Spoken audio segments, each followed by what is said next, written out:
అందరికీ వందనాలండి. ఎలా ఉన్నారు? బాగున్నారా? ఈ దిన వాక్య ప్రకారం మనం చూసుకున్నట్లయితే అండి, మొదటగా ఇరిమియా గ్రంథము 4వ అధ్యాయంలో దేవుడు ఒక మాట చదివిస్తున్నాడు అనమాట అండి. మన హృదయంలో ఉన్న చెడుతనమును కడుక్కోమని చెప్పేసి దేవుడు చదివిస్తున్నాడు అనమాట అండి. ఎందుకంటే రెండవదిగా మనం చూసుకున్నట్లయితే అండి, మత్తయి సువార్త 5వ అధ్యాయంలో హృదయ శుద్ధి గల వారు ధన్యులు, వారు దేవుని చూస్తారని చెప్తున్నాడు అనమాట అండి. అదే మూడవదిగా మనం చూసుకున్నట్లయితే అండి, చక్కగా హెజ్కేలు గ్రంథంలో 18వ అధ్యాయంలో నూతన హృదయాన్ని సంపాదించుకోమని చెప్పేసి దేవుడు చెప్తున్నాడు అనమాట అండి. మన హృదయాన్ని శుద్ధి చేసుకున్నట్లయితే, మన హృదయంలో చెడుతనాన్ని కలుపుకున్నట్లయితే, మన నూతన హృదయాన్ని సంపాదించుకోవాలని ఆశ ఆలోచన కలిగి ఉన్నట్లయితే మనం ఏం చేయాలండి? దేవుని రక్తంతో మన హృదయాన్ని కడుక్కోవాలన్నమాట అండి. దేవుని రక్తంతో మన హృదయంలో ఉన్న చెడుతనాన్ని కడుక్కున్నట్లయితే చెడు తలంపులు, చెడు ఆలోచనలు రాకుండా దేవుడు కాపాడుతూ ఉంటాడు అనమాట అండి. అలాగే చెడు చూడకుండా, చెడు వినకుండా, చెడు మాట్లాడకుండా దేవుడు మనల్ని కాపాడుతూ ఉంటాడు అనమాట అండి. ఎందుకంటే మనందరికీ కూడా దురద చెవులు కనుక ఎక్కువగా దురద మాటలు వింటూ ఉంటాం కనుక ఆ మాటలు వినకుండా దేవుడు కాసి కాపాడుతాడు అనమాట అండి.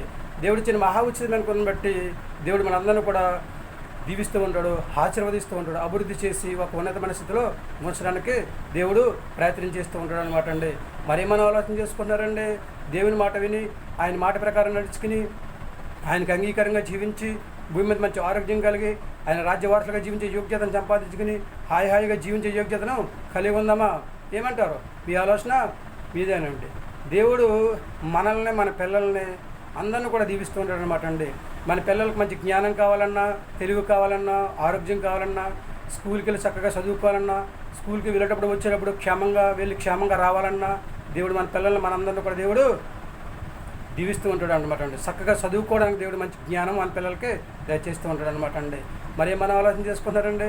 దేవుని మాట విని ఆయన మాట ప్రకారం నడుచుకుని ఆయనకి అంగీకారంగా జీవించి భూమి మీద హాయిగా జీవించాలని ఆశ ఆలోచన కలిగి ఉన్నారా? ప్రార్థన చేసుకోవాలి మనం. దేవా, నా హృదయంలో ఉన్న చెడుతనాన్ని కడుక్కోవడానికి సహాయం దయచేయమని చెప్పేసి సర్వశక్తిగా దేవుడి నామంలో ప్రార్థన చేసుకుంటే 100% కూడా దేవుడు మనకి మన హృదయంలో చెడుతనాన్ని కడుక్కునే యోగ్యత దేవుడు దయచేస్తూ ఉంటాడు అనమాట అండి. మరేమైనా ఆలోచన చేసుకుంటున్నారండి? విందామా దేవుని మాట? అయితే ప్రార్థన చేద్దాం. తల్ల వంచండి.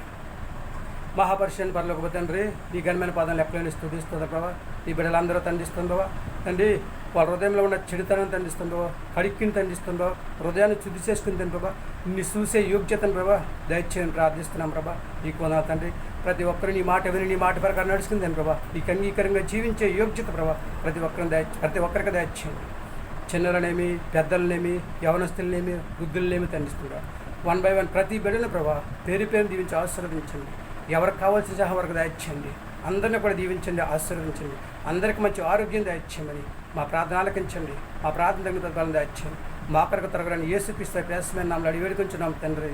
ఆమేన్. అందరికీ వందనాలండి.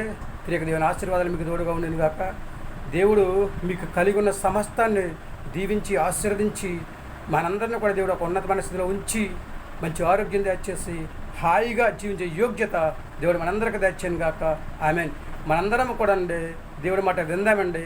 మన హృదయంలో ఉన్న చెడుతనాన్ని కడుక్కుందామండి. దేవునికి అంగీకారంగా జీవిద్దామండి.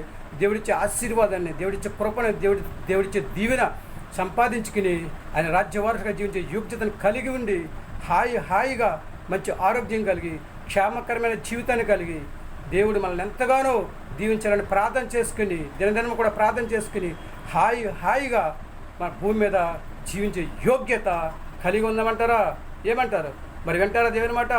కడుక్కుంటారా? మీ హృదయంలో ఉన్న చెడుతనాన్ని హాయిగా జీవించే యోగ్యతను సంపాదించుకునే స్థితిని కలిగి ఉంటారా? ఏమంటారండి?